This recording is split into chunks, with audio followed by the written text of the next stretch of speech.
नमस्कार बच्चों, YouTube channel शिक्षालय में आप सभी का स्वागत है। मेरा नाम है रेणु यादव।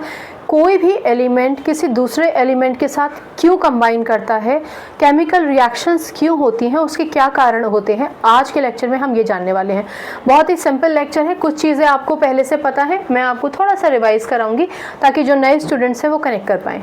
देखिए, आप जानते हैं कि कोई भी एटम होता है उसमें एक न्यूक्लियस होता है। न्यूक्लियस में प्रोटॉन होते हैं, न्यूट्रॉन होते हैं और उसके पास अलग अलग शेल्स होते हैं। ये तो आप जानते ही हैं कि इन शेल्स के नाम भी होते हैं, जैसे कि जो पहला शेल होता है वो K shell, L shell, M shell, इस तरीके से शेल्स होते हैं। और हर एक शेल की अपनी एक मैक्सिमम कैपेसिटी होती है। जैसे कि के शेल में सिर्फ 2 ही इलेक्ट्रॉन आ सकते हैं, एल शेल में 8 ही इलेक्ट्रॉन आ सकते हैं, एम और एन की अगर हम बात करें तो इसमें 18 और इसमें 32 इलेक्ट्रॉन आ सकते हैं। मैक्सिमम कैपेसिटी ये है। लेकिन अगर मिनिमम 8 इलेक्ट्रॉन एम और एन शेल में आए तो भी हम कहते हैं कि एटम स्टेबल है।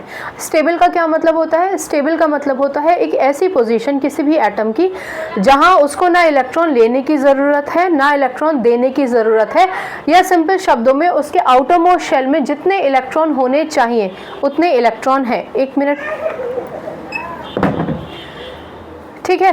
तो एटम तब स्टेबल होता है जब उसके जो भी उसका आउटर मोस्ट शेल है, भले ही उसका आउटर मोस्ट शेल के हो या एल हो या एम हो, उसमें जितने इलेक्ट्रॉन होने चाहिए अगर उतने इलेक्ट्रॉन हैं तो हम कहेंगे कि वो एटम एक स्टेबल है।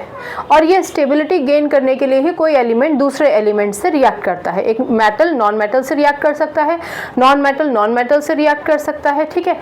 चलिए, तो इसके रीजंस में सबसे पहला रीज़न है giving of electron, sharing of electron, gaining of electron. ये कई रीजंस होते हैं पर गिविंग ऑफ इलेक्ट्रॉन हम सबसे पहले पढ़ेंगे। यानी एक ऐसी कंडीशन जहां पर कोई भी एटम अपने इलेक्ट्रॉन देता है। क्यों देता है वो थोड़ा समझ लेते हैं। देखिए, मैंने लेक्चर की शुरुआत में आपसे कहा कि के शेल को छोड़कर बाकी के जितने भी शेल हैं उसमें कम से कम 8 इलेक्ट्रॉन होने चाहिए, ठीक है। एल की तो कैपेसिटी ही 8 है, लेकिन बाकी एम हो गया, एन हो गया, इनकी तो कैपेसिटी ज़्यादा है।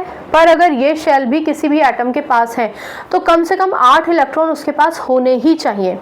अगर ये 8 इलेक्ट्रॉन नहीं है, 8 का आधा 4 है, तो किसी 8 इलेक्ट्रॉन नहीं है, 8 की जगह केवल 4 इलेक्ट्रॉन है, तो कोई भी एटम उन इलेक्ट्रॉन्स को शेयर करेगा। मान के चलिए मेरे पास 4 इलेक्ट्रॉन है मेरे आउटर मोस्ट शेल में, तो 8 होने चाहिए स्टेबिलिटी के लिए। मेरे पास 8 का जस्ट आधा 4 है, तो मैं ना अपने इलेक्ट्रॉन किसी को दूं